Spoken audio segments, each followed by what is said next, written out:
Hey folks, David Stewart here. Hope you guys are having a great day or night as it is, because it's about 2 a.m. Texas time here. Thought I'd make a video dropping in and talking about what's going on right now because I haven't been able to make a whole lot of content, and there's going to be another little bit of a gap as I get some other things figured out and arranged.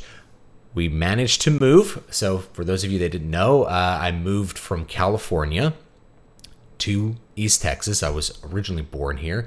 Lived in California for a long time. I lived in Nevada and lived in several places in California.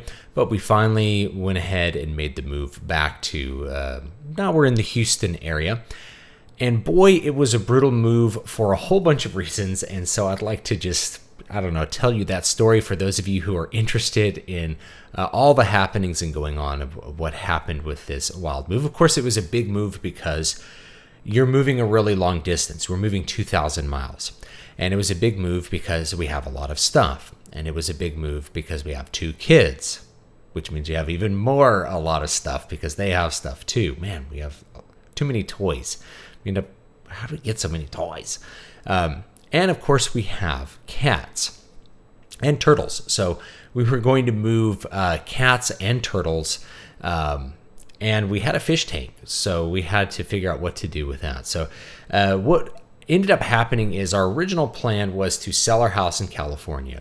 Move here, we were going to stay with my mom for a while because she moved out here ahead of us, and find a house to buy that we could just buy cash with our proceeds from our California home. Now, what ended up happening is there was a house that popped up that I just found randomly. I was just like, I just opened up my computer and we were looking around with like the real estate map all over East Texas. I'm just like, let's just look over in the Houston area. I'm like, wow, you can get some houses for for a good price in spring. And then we found like a perfect house.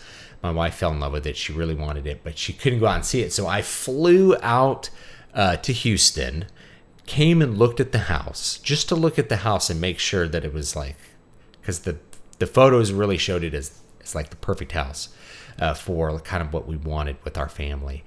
And I took my wife through a Zoom call and she's like, let's buy the house. So my wife had never physically been in the house that we bought before we bought it, which is really wild. But I was talking to my friend Daryl, and I guess him and his wife had to do like a Zoom call on a house that they bought in Wyoming because they couldn't physically go out there and get into the house, but they really needed to put an offer on the house. It's still been a pretty hot real estate market, not just in California, but in Texas especially, but really in lots of different places. Houses tend to go up and get sold pretty quickly, and they tend to get sold for cash. So being able to buy a house cash, it just lined up. We were able to buy the house, and it was really, maybe it was Lord's providence or something like that. Anyway, so we did that.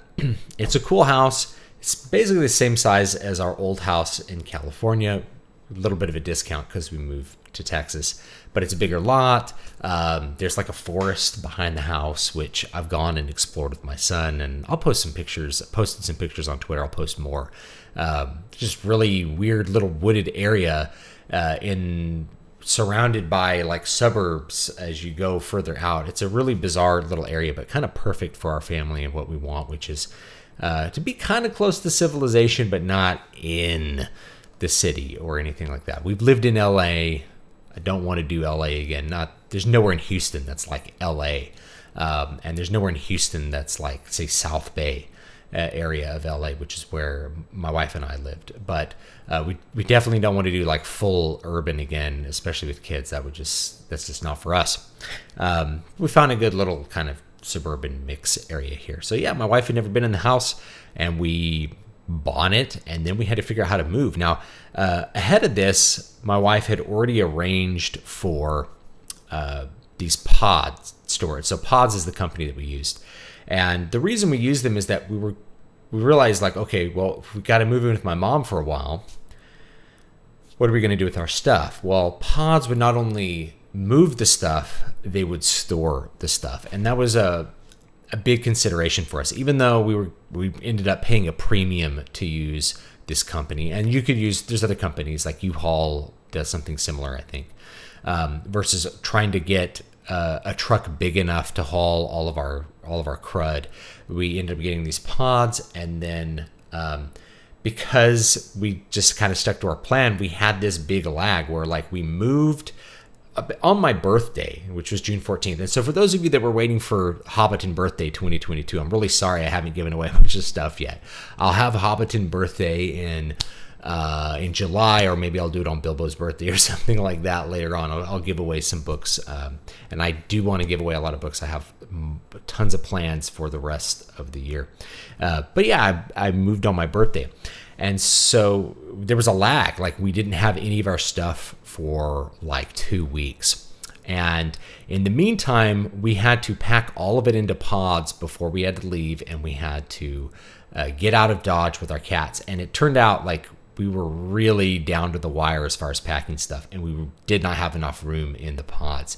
So we ended up selling or giving away a large portion of our furniture, like couches, bookshelves. We sold all our bookshelves. We sold like cases that were like bookshelves that we stored stuff in. We just sold a huge amount of things. I gave away my ladders to people because I'm like, I don't have room in this pod for the ladders. I could put everything else in these pods.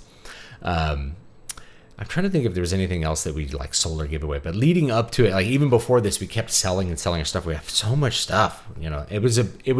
I'm grateful for the lesson in materialism and material wealth, which is that, the stuff you own ends up owning you. That was like a line from Fight Club, but it's really true, which is that the things that you own end up becoming a burden, and they tie you down. It makes it more difficult to do what we needed to do, which was to move out of California and back to Texas.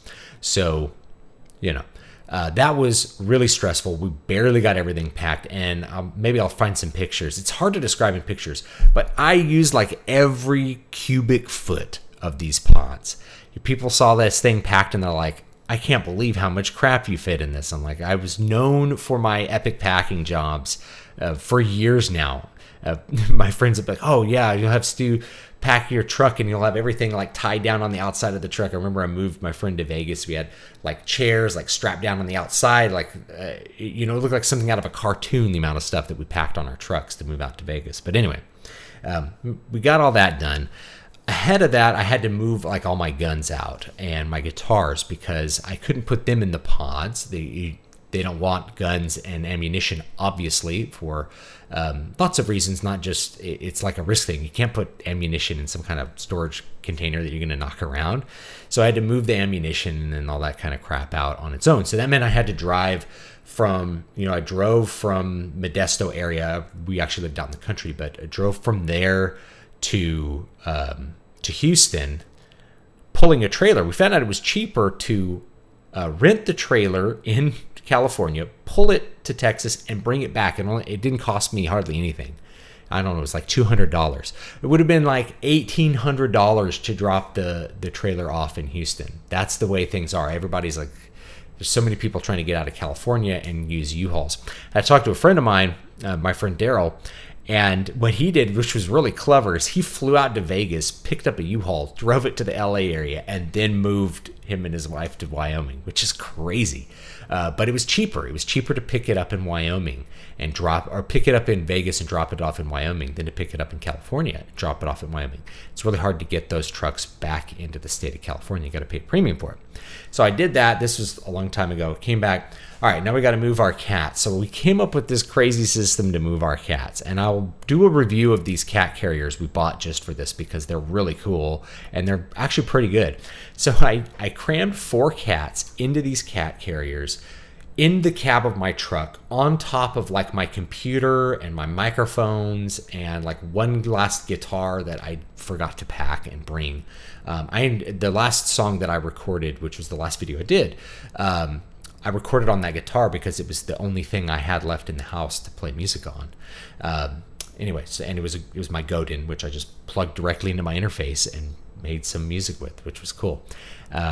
So I packed all that up and put the cats in, and I towed my car, towed our extra car with a bunch of stuff in that car all the way to Houston. I did it in 2 days. Now, I originally planned to do it in 3 days, but we got a really late start. We barely got out of our house in time, and I drove 4 hours to like Bakersfield, and my wife, got a reservation for a hotel there. And this was the crappiest hotel I've ever been in. It was an extended stay America. We're just like, let's just do a cheap hotel. It was like right by the freeway. It was super loud. I got there at like 1 a.m, and like everybody's in the hallway shooting the shit, smoking cigarettes, yelling at each other. I'm like, where is this? This is the place that people were staying for like a week or 2 weeks when they had nowhere else to go. And I'd been at these hotels before, and they were never like this. I got up, so I hauled the cats up there. Like, the only room we have is on the 3rd floor. I'm like, okay, haul the cats up to the 3rd floor in these 2 giant carriers, which was just hell. Right, I had to make like 3 trips from a car, and the only place to park my car while towing the dolly was like in this dirt lot by a homeless encampment. There's like a tent city out behind this hotel. It's just awful. There's like a security car that drives around some of the time. I heard a shootout as I'm moving stuff, and like the report of 2 pistols firing is, if you've done a lot of shooting, you know what that sounds like. It wasn't somebody setting off fireworks in like mid-June. This was a shootout that was happening right by the hotel. I'm like, this is bad news. I'm like, there's no way I'm going to be able to sleep here. It is so loud.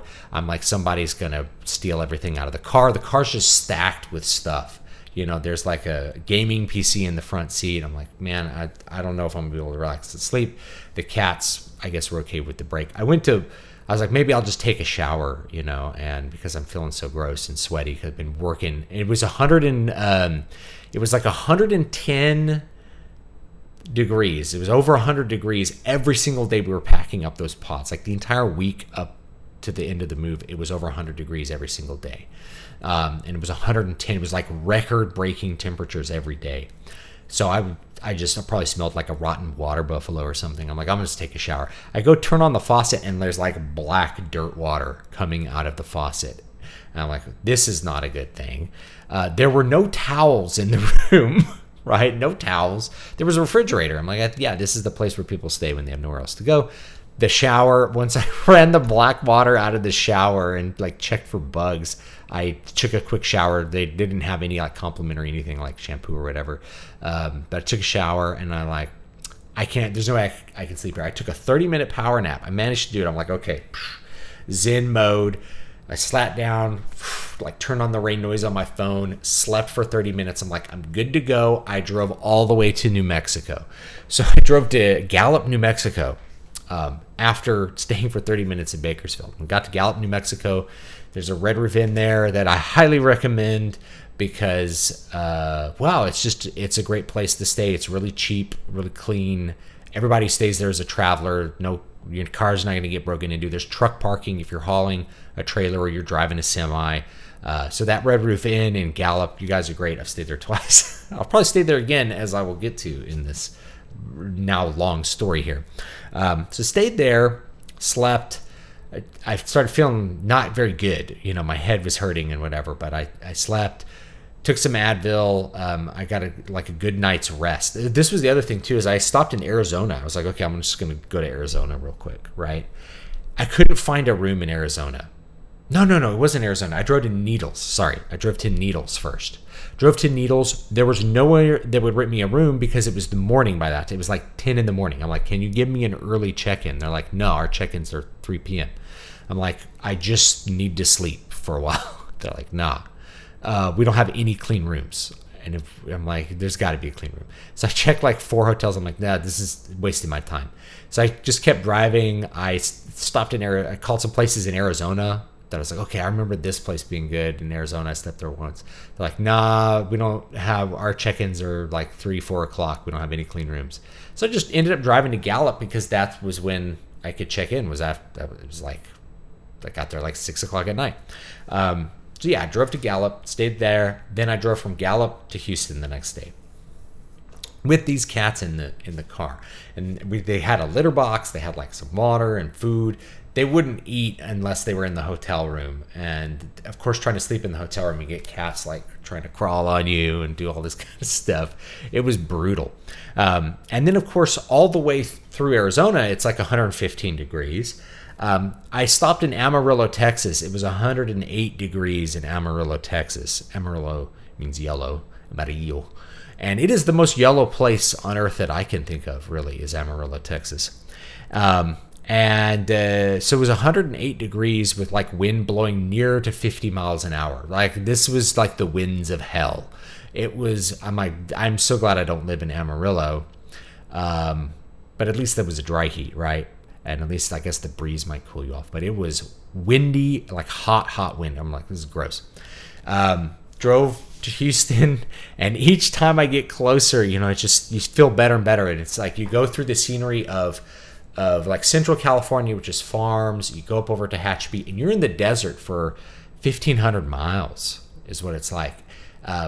Once you get to Amarillo, you start to see farmland again, but it's still pretty much desert.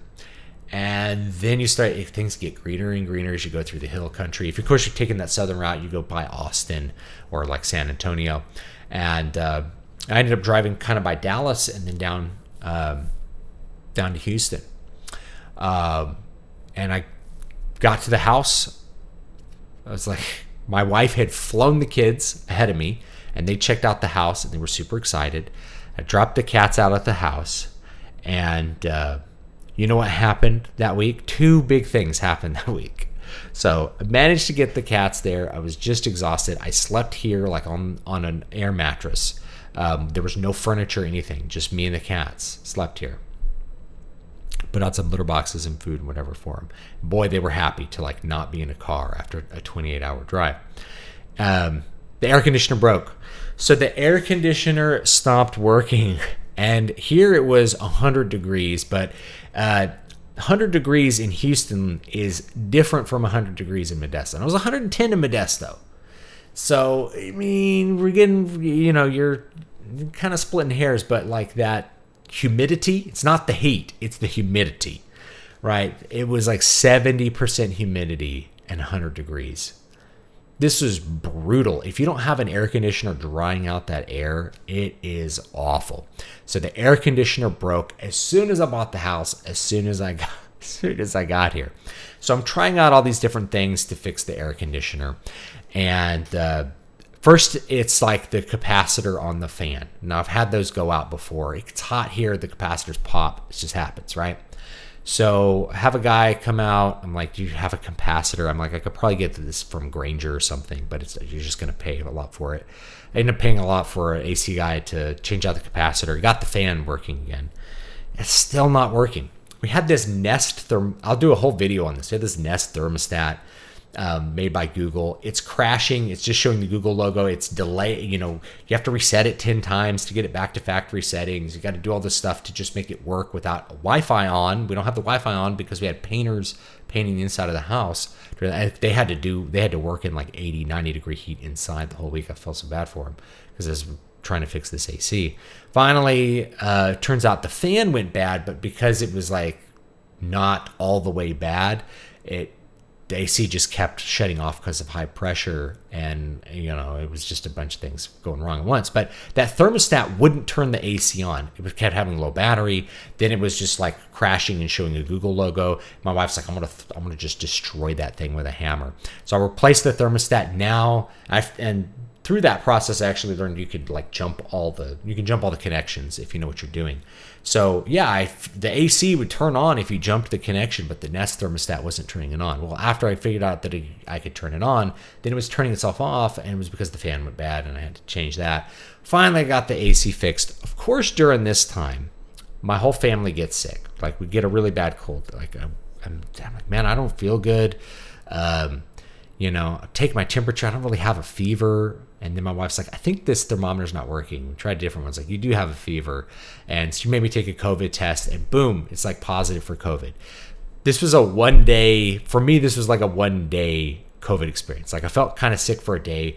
I just hung out in like a separate bedroom and played Final Fantasy 14 on Steam Deck. And so that was a fine day for me. I'm like, I don't feel that good, but whatever. Then my family got sick. My mom never got sick. Thank the Lord, my 72-year-old mom didn't get sick with this. But it was really, really mild. So whatever variant this was, like they're on like Omicron. We're on Decepticon variant. It was thankfully really, really mild. My wife did lose her sense of smell for like a day or two, but it came back. So this was but everybody got sick, which meant, oh man, this COVID test was positive. So I don't want to get other people like sick with this. But I got over it really fast, so it was fine.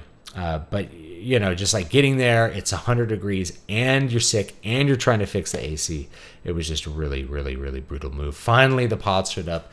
We're trying to bring all that stuff in. We're like, we have too much crap. We don't have any couches. We didn't have anywhere to sit for like 2 weeks. So we went and bought some couches the other day, and I felt like it was too much money, but it's like, but these are really good couches, and I gotta sit. I gotta have me some sits. From the highest king to the lowliest pauper. Who doesn't enjoy a good sit? So we had nowhere to sit in the house for like several weeks. We're sitting on lawn chairs in the living room because we sold all the couches or gave them away. We gave away all the couches from our old house. We didn't have room for them. We're like, oh, they're old. We'll buy new ones. And so that's what we did. We bought some new couches to sit on. And I still haven't finished unloading. I still have the last things out of the pod. Thankfully, all the essential stuff we've unloaded. The things that are left is like loudspeakers for my PA and random stuff like that, like assorted Legos that we haven't, built with in a while. Hopefully they haven't like melted or anything. We'll find out when we pull them out, but those things have been around for a long time. So yeah, that was the move. And so I haven't been able to do any work during this time. I was like, yeah, man, I'll be able to like bang out, I'll be able to finish this draft for this Eternal Dream 3 book, and we will be rocking and rolling for the second half of 2022. No, I guess God had other plans. It wasn't able to work at all. I didn't have time to work. I didn't even have time to record a video to tell you all the crazy crap that happened on this insane move. And I do want to thank those of you who've offered to help me unpack and things like that. I really do appreciate it. But because it was like such a long process to unpack, and we were trying to figure out everything, really, it's like it wouldn't have helped if 10 people would show up and be like, we're going to unload. Be like, to where we have to open up the boxes and put things away. That's like 90% of what we're doing. And the pods can sit there with our stuff in them as long as we need them to, so I do appreciate all those offers. I really, really do. And it's been, this is a brutal move. This is like the worst move I've ever done. Every time I move, I'm like, I'm never moving again. And then, something pops up, like you can't work in California anymore. And then off you go to Texas. So, it was good. Today was 4th of July. And so we got Texas 4th of July fireworks, which was great. Definitely blows like California fireworks out of the water as far as what you can buy. Even the sparklers in Texas are bigger. They're twice as big. They shot things out everywhere. We got these Texas sword like sparklers that were as big as a toy sword and just shot sparks and snapping things everywhere. We got fireworks that shot up in the air. And then, I'm like, man, I've never really lit off a bunch of Roman candles before. So let's look up the right way to do it. So I'm not going to blow up anybody or shoot fireworks at somebody. And it turns out it's my local fire department has the YouTube video on how to shoot off Roman candles. Rather than saying, you guys should only stick to safe and sane fireworks, they're like, here's how you light the good stuff off without killing anyone. So that was kind of fun. Anyway, so let me know what you think down below in the comment section. I do, of course, appreciate it. I'm going to try to get into the swing of things as quickly as possible. I'm going to have another little break here because I'm going to build a new computer because there's lots of things happening. So I can finally get computer hardware for reasonable prices, which means it's probably a good time to replace this, at this point, 7-year-old computer, which is still a great computer. This is the best computer I've ever owned in my life. It has been an absolute champion. I love it.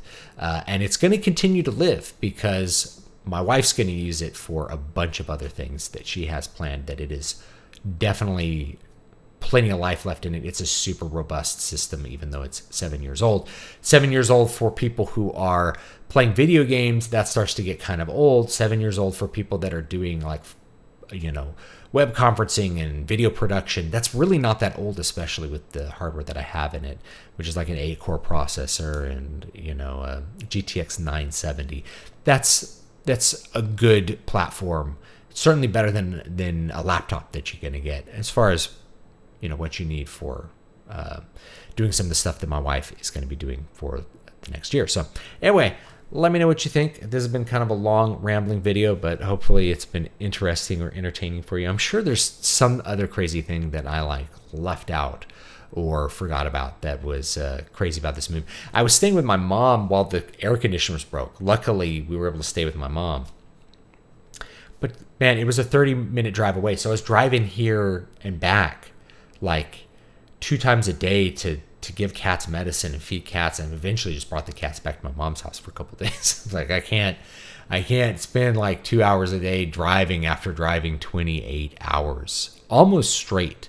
I did the drive in 2 days. Now, this is the last thing. It's like I got to go back to California because we have a third car, and no one would ship this car. I called all these shipping companies. They're like, we're going to post it to the board. Basically, none of the shipping companies actually own trucks.